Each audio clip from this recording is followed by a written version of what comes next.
Welcome to the Sermon Podcast from First United Methodist Church in downtown Bentonville. If you have questions related to what you hear today, or just want to find out more about the ministries at First United Methodist Church, please visit us online at fumcbentonville.org, or check us out on Facebook, Instagram, or TikTok. Thank y'all so much. My name is Kristin Wells, and I serve as the youth director for our 7th through 12th grade programming here at FUMC Bentonville, and I love my role here. As I just alluded to, we took 21 students and 6 adults to Ozark Mission Project in Benton, Arkansas, just about 2 weeks ago, and it made me fall in love with my job all over again. We really have such a special group of youth, and man, are they teaching me a lot about who God is. And so I just wanted to share that with you today. If you're worried about where the future of the church is headed, I wouldn't be. And I want to share some developments for me, in my life personally, since I spoke here last. Some of you know that I've been discerning a call to ordained ministry for several years. And so as an answer to that call this fall, I started seminary at Perkins School of Theology at Southern Methodist University in Dallas, Texas. And some of you may also remember that the last time I preached, I was very pregnant. And I was tired then. And Parker Grace is now 1, and Wesley and I love being her parents, but we have a different definition now of the word exhausted. So we're going to move into our scripture reading this morning. It's about a miracle, actually 2 miracles that Jesus performs when he too is exhausted. Mark 6, 31 through 44, hear the word of the Lord. Many people were coming and going, so there was no time to eat. He said to the apostles, "Come by yourselves to a secluded place and rest for a while." They departed in a boat by themselves to a deserted place. Many people saw them leaving and recognized them, so they ran ahead from all the cities and arrived before them. When Jesus arrived and saw a large crowd, he had compassion on them, because they were like sheep without a shepherd. Then he began to teach them many things. Late in the day, his disciples came to him and said, "This is an isolated place, and it's already late in the day. Send them away so that they can go to the surrounding countryside and villages and buy something to eat for themselves." He replied, "You give them something to eat."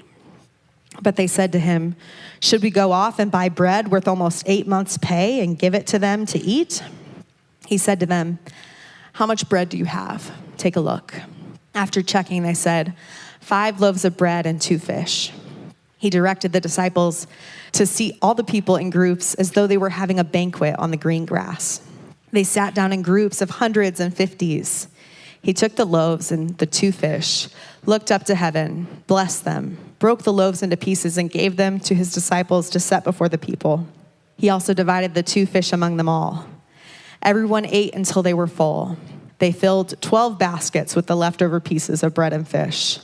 About 5,000 had eaten. Mark 8, 1 through 9. In those days, there was another large crowd with nothing to eat.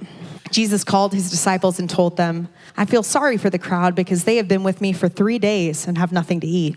If I send them away hungry to their homes, they won't have enough strength to travel, for some have come a long distance." His disciples responded, "How can anyone get enough food in this wilderness to satisfy these people?" Jesus asked, "How much bread do you have?" They said, 7 loaves. He told the crowd to sit on the ground. He took the 7 loaves, gave thanks, broke them apart, and gave them to his disciples to distribute. And they gave the bread to the crowd. They also had a few fish. He said a blessing over them, and he gave them to the disciples to hand out also. They ate until they were full. They collected 7 baskets full of leftovers. This was a crowd of about 4,000 people. Jesus sent them away. The word of God for us, the people of God. It is not uncommon for different gospel writers to include similar stories as each other. These writers emphasize the things that they felt were most compelling about Jesus' ministry. But I don't know if you caught this. The 2 stories that we read about Jesus feeding a hungry crowd, they were both from Mark. And I was a full adult when I realized that Mark tells 2 stories about Jesus feeding a hungry crowd. I knew the story about Jesus feeding the 5,000. in Mark 6, but I never realized that the writer tells a very similar story 2 chapters later. And you know why I think the reason that I only knew about the feeding of the 5,000 is because when preachers get up here and they only have a little bit of time to say, what they need to say, they're going to tell the most impressive story about Jesus, right? So if you're going to tell one of these stories, you're going to tell the one in Mark 6. And I'm a visual learner, so maybe it might help you to see this. I created a little graphic for you. In Mark 6, Jesus has 5 loaves and 2 fish. And after he gets done feeding 5,000 people, he has 12 baskets left over. And in Mark 8, Jesus is presented with 7 loaves. And it says a few fish. I think I put 2 fish up there. It might be 3, kind of ambiguous. But after he feeds 4,000 people, he has 7 baskets left over. So in both of these narratives, the math isn't mathing, right? There's not enough food. There are far too many people. Yet there is still food left over in both accounts. The math doesn't math. But if we look at this, I think we can recognize that both stories are miraculous. As they stand alone, they're impressive. But I want to ask you, what do you think the more impressive story is? I think we can all agree it's the one told in Mark 6. He has fewer resources, more people to feed, more left over. So if the gospel writer only gets so many words to tell us about who Jesus is, why does he use some of his pages to tell us a less impressive story? It's not even like he's building tension. Like, he tells the less impressive story second, right? So these passages are some that I spent time researching during my New Testament class this last semester. And in hindsight, I realized that as I was studying Jesus' work in the wilderness, I was also slowly emerging from my own wilderness. I would just like to say that starting a full-time master's program while simultaneously learning how to be a mom for the first time was not on my bingo card. It was exhausting. I've always worked really hard at school, but it's never been easy for me. And during the fall semester, I was taking 3 courses that took every spare minute I had. I breathed a sigh of relief when we started daycare, but some of you know those places are petri dishes, breeding grounds for sickness. And we were cautious because Parker was born a little early. She spent her first 18 days in the NICU, and she spent a lot of the last school year homesick. And of course, because she was sick, Wesley and I also got sicker than we had been in years. I didn't have any time for myself, and I certainly didn't have time to nurture my marriage. I had tons of support, but even still, it was a really dark time for us. The Wells family was not thriving. We were barely surviving. I would show up to work as just the shell of a human, and I can remember walking into Pastor Michelle's office and just falling into a puddle. And she would say, "Kristin, do you know how you're going to get through this? Not alone. You are not alone." And I wasn't alone, but I felt alone. I came to resent my studies because of all they were taking away from me. And at times, I was resenting God for calling me to this work as well.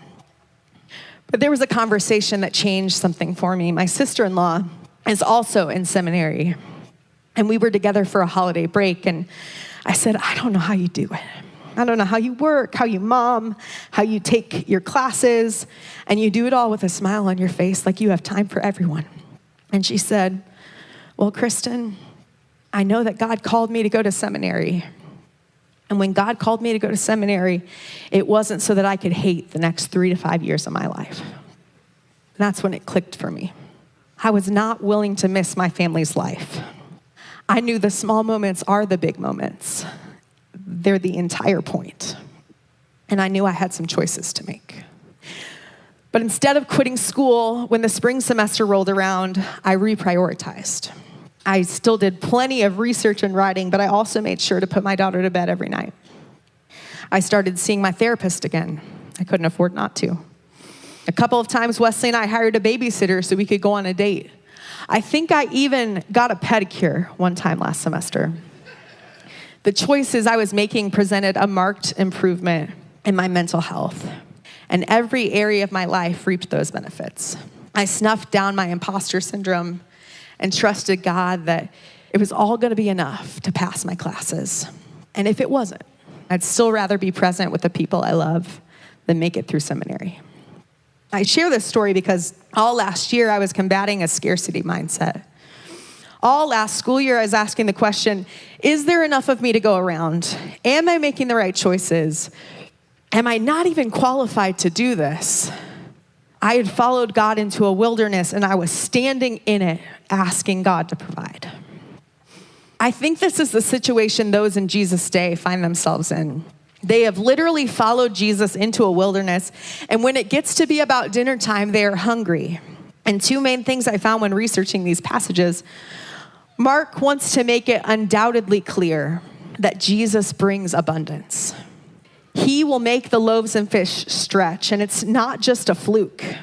Jesus consistently brings abundance in an environment of desolation. And if you believe that, it helps you to live with more freedom. I think the gospel writer wants us to live in that freedom. He wants to remind us that Jesus brings abundance, and there is freedom in that. It kind of reminds me of that saying, what would you accomplish if you knew you could not fail? What would you accomplish if you knew you could not fail? Let's go back to that earlier question. If Mark only gets so many words to tell us about who Jesus is, then why does he use some of his pages to tell a less impressive story? Well, what you may not know unless you've looked in some contextual evidence is that the hungry crowds in Mark 6 and 8 were pretty different demographics. The hungry crowd in Mark 6 is a Jewish crowd. The setting and language Jesus uses alludes to the fact that these are people from Jesus' own tradition. They are people that have been oppressed for a long time. And Jesus, their Messiah, meets them in the wilderness, an historic place of provision throughout the story of the Jewish people. It makes total sense to them that God provides once again in the wilderness, just like in the Exodus in the Old Testament. But what isn't expected is that Jesus would meet a Gentile population, those that aren't Jewish, in their wilderness too. And that's exactly what he does in Mark 8.